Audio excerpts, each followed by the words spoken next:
수행이란 수행의 정의 도기 127년 8월 20일 베버리 힐즈 도장 우리가 수행이라는 단어를 보면 재미있고 깊은 뜻을 발견하게 된다. 수행이라는 단어에는 다음과 같은 세 개의 다른 뜻이 들어가 있다. 명상을 하다, 저울질하다, 내 자신을 치유하다. 수행을 뜻하는 메디테이션은 라틴어의 메디에서 파생된 말이다. 약을 의미하는 메디슨이나 의사를 의미하는 메디커스 같은 어원에서 파생된 단어들이다. 따라서 수행이라는 단어는 자신을 근본적으로 치유한다는 뜻을 의미한다. 이 정의가 가장 아름답고 의미 있는 정의가 아닌가 생각된다. 동양에서는 메디테이션에 대한 말로 수도라는 말을 쓴다. 도를 닦는다는 뜻이다. 도는 우주 생명의 길 또는 영생의 길을 뜻한다. 동양의 수도나 서양의 수도나 인간 자신이 영생의 길을 위해 자신을 갈고 닦는다는 뜻을 갖고 있다. 여기서 우리는 수행을 새롭게 정의할 수 있다. 수행이 무엇인지에 대해 우리가 좀 더 근원적으로, 궁극적으로 묻고 들어가야 한다. 수행이란 나의 생명의 본래 모습인 본성을 보는 것이다. 수행을 통하지 않고는 본래의 나를 볼 수 없고 그리고 나의 영적, 물리적 차원의 모든 병의 근원을 치료할 수 없다. 엑스포 현장에 가보면 다양한 종류의 수행을 접할 수 있다. 소리 수행, 색깔 수행, 호흡 수행, 그리고 심지어 성적 수행도 있다. 수행은 우리 내면에 있는 영생으로 통하는 문으로 정의할 수 있다. 수행은 우리의 삶을 완전히 개혁시켜 준다. 수행을 하지 않고 내 자신을 근본적으로 바꿀 수 있는 방법은 없다. 수행을 하면 할수록 내 몸 안에 내재되어 있는 영생의 문으로 들어가게 된다. 그러면 증산도 수행의 방법은 무엇인가? 증산도의 수행 문화를 통해서 동서양의 수천 년 동안의 수행 문화의 열매, 진수를 체험할 수 있다. 그것은 증산도 수행의 상징인 태울주 속에서 그동안 지구촌의 모든 깨달은 이들, 도통한 이들의 소식을 들을 수 있다. 수행이란 무엇인가? 도기 128년 9월 27일 태전 세종도장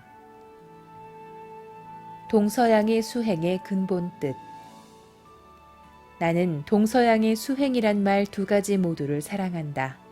서양의 메디테이션이란 말은 라틴어 어원 메디 뜻에서 알 수 있듯이 우리의 생명이 가장 갈구하고 현실적으로 필요로 하는 치유하다의 의미를 담고 있다. 진정한 치유는 무엇인가? 60년대 후반부터 서양 의학계에서는 신경성 질환인 알츠하이머병, 신경성 위궤양, 신경성 장염, 정신분열증 등 이 네 가지 병을 통해서 정신과 마음과 영혼이 하나로 연관돼 있는 존재라는 것을 인식하기 시작했다.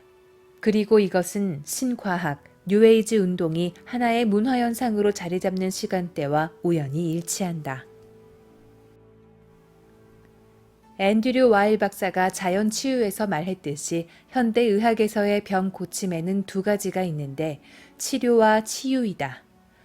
치료는 외부적인 것이고 치유는 내부에서 이루어지는 것이다. 이 양자는 상보적이다. 외부적인 치료도 내부적인 치유 과정을 통해서 이루어질 수 있는 것이기 때문이다. 진정으로 우리들이 자신의 생명과 건강의 문제에서 원하는 것은 몸과 마음과 영혼을 총체적으로 치유하는 완전한 건강이다. 동방문화권에서는 수도라는 말을 쓴다. 수자는 닦을 수자이고 행이라는 것은 마음과 몸의 움직임. 수도라 할 때 도는 도니까 나의 마음과 몸의 움직임을 닦아 생명의 도와 하나가 된다는 깊은 뜻을 담고 있다. 그러면 나의 마음과 몸의 움직임을 닦는다는 말은 구체적으로 무엇을 말하는가? 바로 이것이 체험의 문제다. 그것은 우리 몸속에서 일어나는 생명의 변혁 현상을 경험하는 것으로서 수승화강의 원리를 말한다. 이것은 바로 동서양의 모든 성자와 깨달은 자들이 체험했던 생명 변혁의 핵심 내용이다.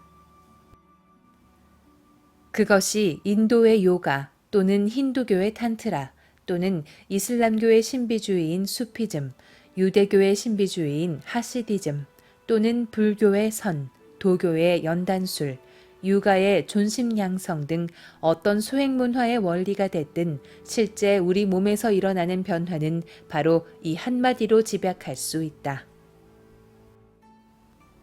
그것은 우리 몸속에서 일어나는 작은 우주, 즉 천지의 빅뱅 사건이다. 대폭발 사건이다. 그렇다면 수행이란 무엇인가? 나의 본래 모습을 체험하여 이 체험 속에서 생명의 본성을 회복하는 것이다. 인간의 생명은 수승화강을 거치면서 새롭게 태어나기 시작한다. 수승화강이 일어날 때 그 느낌은 머리 위 백회, 전체 주변 부분에서 24시간 언제 어디서나 느낄 수 있다. 기운이 하늘을 향해 뻗쳐나가는 느낌을 체험한다. 그리고 수행의 생명 정화 과정을 통해 우리의 이성은 밤하늘에 떠있는 눈부신 보름달과 같이 청명해지게 된다. 인간의 사유 능력이 사물 인식의 온전한 능력을 발휘할 수 있게 된다. 수행이란 휴식이다. 도기 128년 9월 27일 태전 세종도장. 현대 사회에서 지치고 피로한 그리고 정신이 여러 갈래로 분열되어 있는 우리들에게 수행이 인도해주는 건강한 생명과 조화의 세계는 생명수와 같은 것이다. 수행은 진정한 생명의 휴식이다. 돈과 물질 또는 어떠한 물리적 기구, 수단을 떠나 맨몸으로 단지 눈을 지그시 감고 모든 생각을 끊고 우리들 삶에 좋거나 훌륭한 뜻이 있거나 말거나 버려야 된다. 조화로운 건강을 유지하고 회복하기 위해서는 생명의 근원으로 인도하는 수행을 통해야 한다. 수행의 실천 속에서 우리의 생명을 일상의 모든 어둠과 분열, 미움, 부정적 감정으로부터 보호할 수 있고 병기로 오염되는 것으로부터 예방할 수 있다. 그것은 수행이 나의 의식의 물결을 새롭게 하기 때문이다. 수행은 왜 하는가? 도기 127년 8월 20일 베버리 힐즈 도장.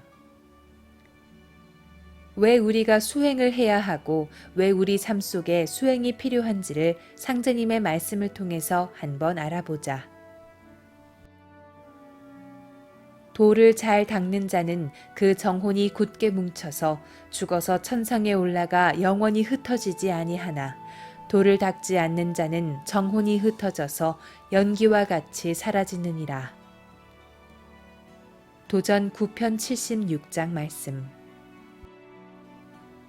여기서 돌을 부지런하게 닦는 자와 안 닦는 자, 정혼, 그리고 흩어진다. 다 대단히 중요하다.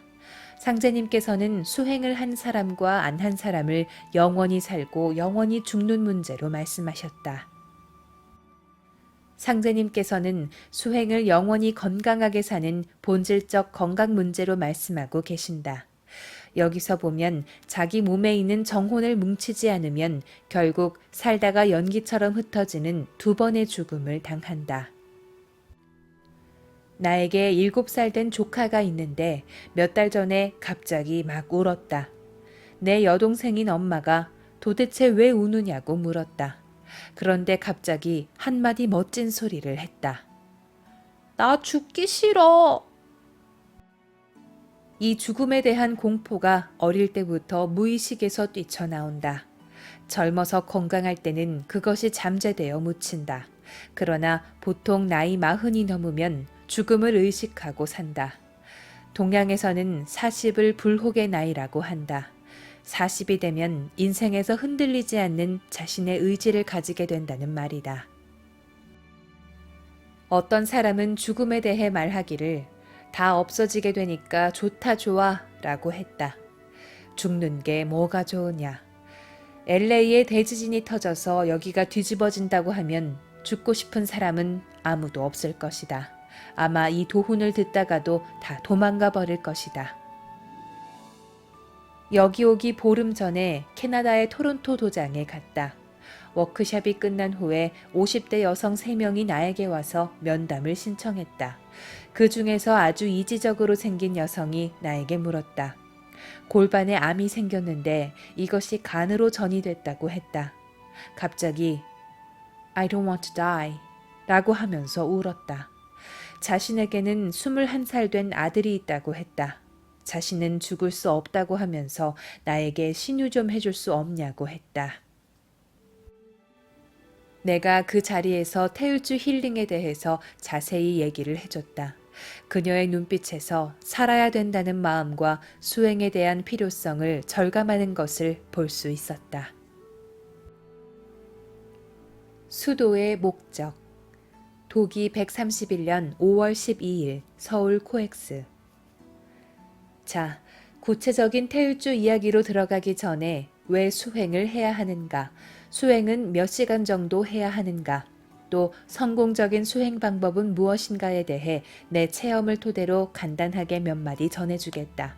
먼저 왜 수행을 해야 하는지 이에 대한 상제님 말씀을 읽어보자.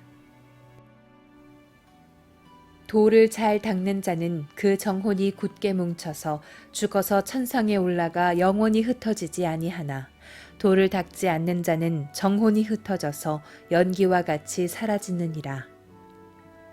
도전 9편 76장. 이 말씀을 눈여겨보라. 돌을 잘 닦는 자는 정혼이 굳게 뭉쳐서 천지와 함께 영원히 살아가게 된다. 하지만 돌을 닦지 않는 자는 뭉쳐진 정기가 약해서 그 정혼이 연기처럼 흩어져 순식간에 없어진다. 영원히 멸망당한다는 말씀이다. 사람은 죽으면 천상에서 영체로 살게 된다. 헌데 돌을 안 닦는 자는 천상에서 500년이든 1000년이든 얼마간 살다가 신명이 해체돼 버리고 만다. 그래서 상제님이 사람은 죽어 신명이 되어서도 공부를 계속하느니라 라고 말씀하신 것이다. 사람이 죽어서 천상에 가면 자신의 선영신을 만나 그들과 더불어 돛 닦는 공부를 계속한다. 배운다는 것, 깨닫는다는 것, 이것이 인간 삶의 궁극의 과업이다. 그렇다면 수행의 목적은 무엇인가? 내 생명이 영원히 존재하는 우주와 조화되기 위해 수행을 하는 것이다. 상제님 말씀에 속듯이 바로 그것이다. 왜 수행을 해야 하는가? 수행을 하면 내 생명이 영원히 살고 수행을 하지 않으면 해체되어 사라지기 때문이다. 내가 없으면 이 우주도 소용이 없자는가. 올바른 수행 자세. 도기 127년 8월 20일 베버리 힐즈 도장. 첫 번째 단계로 바른 자세를 잡아야 한다. 허리와 상체를 똑바로 세우는 것이 중요하다. 몸을 좌우로 흔들면서 자세를 바로잡을 수 있다. 엉덩이를 약간 뒤로 빼라. 그리고 숨쉬기 편하게 벨트를 느슨하게 풀어라. 턱을 아래로 내리고 눈을 반쯤 감아라. 의식은 명문에 놓아라. 명은 생명이란 뜻이다. 문은 말 그대로 문이다. 명문은 결국 생명이 들어가는 문이다. 명문은 단전이라고도 불리운다. 단전은 생명의 근원으로 들어가는 구멍이라는 뜻이다. 배꼽 밑 2인치 아래에 위치한다. 숨을 고르게 자연스럽게 쉬면 명문 자리에서 원기가 발동한다. 의식은 명문에 집중하라. 의식이 명문에 다다르지 못한다는 것은 생각이 많거나 산만하다는 뜻이고 수백 시간을 앉아 있어도 수행이 되지 않는다. 몸 관리, 정 관리. 도기 131년 5월 12일 서울 코엑스. 우리 몸에는 에너지의 중심처로 크게 3개의 생명밭이 있다. 배꼽 아래에 하단전, 가슴에 중단전, 머리 쪽에 우리 몸의 신이 자리 잡고 있는 신단인 상단전이 있다. 정단과 기단과 신단, 이렇게 3단이다. 그 가운데 우리 몸의 가장 근본되는 동력원이 하단전의 정이다. 앉을 때 좌우로 한 서너 번 몸을 틀면서 엉덩이를 뒤로 좀 빼고 편안한 자세로 앉는다. 결과부자라든가 반과부자 그런 건 안 해도 좋다. 그것은 공부의 효과와 전혀 연관이 없다. 그냥 편한 자세로 앉으면 된다. 하단전을 앞으로 약간 당기는 자세를 취하고 엉덩이를 땅에 찰싹 붙이고 앉아 내 몸이 땅 자체가 돼버려야 한다. 거대한 땅에 영신과 하나 된 듯한 풍만한 느낌을 가져야 한다. 만일 그런 느낌이 전혀 없는데요. 앉으면 엉덩이에 힘이 하나도 없는데요. 그렇다면 정이 소모되어 약하거나 파괴돼 버린 것이다. 술, 담배, 그리고 하고 싶은 대로 살면서 어떻게 수도로 성공하기를 바랄 수 있겠는가? 수행을 할 수 있는 정기가 거의 존재하지 않는 상황에서 수행을 하게 되는 것이다. 정기가 축적되어 살아있다면 엉덩이에 힘이 꽉 들어찬 풍만함이 느껴진다. 탱크가 와서 밀어붙여도 전혀 요동치 않고 자동차가 와서 부딪혀도 자동차가 튕겨나갈 듯한 강한 생명력을 하단전에서 느낄 수 있어야 한다. 그런 사람은 자기 몸 관리, 정기 관리를 아주 잘하는 사람이다. 바로 거기서부터 공부가 되는 것이다. 수행 성패의 핵심 열쇠. 도기 131년 5월 12일 서울 코엑스. 하단전의 정을 서양 사람들은 정수, 에센스라고 번역한다. 곧 정이 내 몸의 생명의 자산, 내 몸의 모든 생명력의 근원이라는 말이다. 정의 힘으로 내 몸의 신, 스피릿이 열린다. 그런데 지금 성의식이 잘못돼 있어서 많은 사람들이 주기적으로 정을 파괴하고 있다. 이런 선천의 생활 문화를 근본적으로 혁신하신 것이 증산상제님의 선매숭자 도수다. 내 몸의 하단전에 있는 정을 어떻게 쓰느냐 하는 게 수행의 첫 출발점이다. 곧 내 수행이 성공하느냐, 수행 공부의 열매를 맺느냐, 내 몸에 있는 무궁한 신성을 체험하느냐. 이건 이미 공부를 시작하기 전에 수행의 기반이 되는 정이 내 몸에 어느 정도 잘 채워져 있느냐에 달려 있는 것이다. 몸 관리 잘 하는 게 수행의 성패를 좌우하는 가장 중요한 관건이다. 아니, 정기 관리가 수행의 모든 것이라고도 할 수 있다. 몸 관리도 제대로 안 하면서 건강을 회복하는 도구로 수행을 한다면 그건 진리를 기만하는 짓이다. 수승화강. 도기 131년 5월 12일 서울 코엑스. 우리의 얼굴, 머리 쪽을 내 몸의 하늘이라 하고 배꼽 아래 하단전, 정단을 내 몸의 땅이라고 한다. 그런데 이 하늘과 땅, 건곤을 대행하는 것이 해와 달, 물과 불이다. 주역의 8괴 원리로 말하면 감괴와 이괴이다. 저 천체에서 천지를 대행하는 게 해와 달이다. 해와 달의 수화 기운으로 땅의 모든 생명을 기른다. 1월만이 천지를 대행할 수 있는 것이다. 이 천지 1월이 상제님의 종통대권을 전수하시는 데 있어서도 가장 기본적인 주제이다. 그러면 내 몸의 하늘과 땅, 물과 불을 보자. 본래 물, 정수는 무겁다. 때문에 몸의 아래에 자리 잡고 있다. 방광, 신장, 생식기 등 배설기관이 전부 몸 아래에 있다.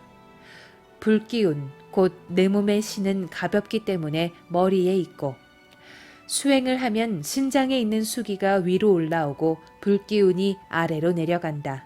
이것이 수승화강 현상이다. 물론 수승화강 현상이 꼭 그것만을 말하는 건 아니다. 심장과 신장의 물과 불이 서로 끊임없이 순환하는 것, 그걸 교구한다고도 하는데 그것도 자연 생리 현상인 수승화강이다. 수행을 하면 시간이 흐르면서 그 정성에 따라 수승화강이 일어난다. 불기운이 아래로 내려가면서 생명의 근원인 수기가 내 몸의 하늘인 머리로 올라와 꽉 들어찬다. 그러면 마치 달이 뜬 것처럼 정신이 맑아진다. 모든 걸 아름답고 선하게 보고 모든 것을 긍정하게 되고 모든 걸 우주의 광명으로 보는 새로운 인식의 경계, 새로운 영적 차원으로 들어서게 된다. 그런데 이때는 단순한 내 신화가 열리는 게 아니다. 물속에 떠있는 나의 본래의 신인 수중지화신이 열리는 것이다. 그러면 건강해진다. 잠을 적게 자도 피로하지 않고 무슨 일이든 다 해낼 수 있다는 자신감이 느껴진다. 우주와 하나 되다. 도기 132년 3월 3일. 우주의 조화자리, 우주가 생겨난 도의 바탕자리는 변하는 게 아니다. 불변의 세계, 항존의 세계, 영원한 생명의 세계, 빛의 세계로서 항상 그 모습으로 빛나고 있다. 반면에 현상 세계는 끊임없이 변화한다. 그리고 만물이 전부 다르다. 사람도 각기 생긴 게 다르고 생각하는 것도 다르다. 현실 세계와 우주의 바탕 세계, 즉 눈으로 보이는 세계와 그 이면의 바탕 세계는 서로 합일이 안 돼 있다. 현상과 본체, 드러난 현실 세계와 숨어있는 바탕 세계가 하나가 돼야 한다. 현실에 살고 있는 나는 드러난 존재다. 스스로 밥 먹고 생리운동을 하며 고민한다. 이러한 나를 잘 조화시켜서 본래 내가 나온 우주의 근원과 하나 되게 하는 것, 이것을 하늘과 인간이 하나 된다 해서 천인합일 또는 신의 조화와 내가 하나가 된다는 의미로 신인합일이라고 한다. 수행을 하면 밝은 기운을 접하게 되면서 자연스럽게 본래 내 마음의 공간이라는 것은 하늘과 같다. 천지가 내 마음의 공간 안에서 돌아가고 있다는 생각을 하게 된다. 본래 내 마음의 주인에게 자꾸 걸어 들어가기 때문에 인간은 이 우주 만유의 열매다. 인간은 우주의 결론이다. 이 우주의 역사라 하는 것은 내가 이 자리에 앉아있기 위해서 여기까지 왔다는 주체의식, 진리의 주인의식을 갖게 된다. 그러면서 내가 우주의 절대자인 상제님의 도를 만났구나 하는 기쁨을 느낀다. 그리고 내가 그래도 기본을 좀 알고 상제님의 도를 닦고 있구나, 이렇게 주문을 읽고 있구나 하는 걸 느끼면서 기분이 한층 좋아지고 강한 확신도 갖게 된다. 그렇게 되면 주문이 더 잘 읽어지고 밝은 기운도 더 빨리 온다.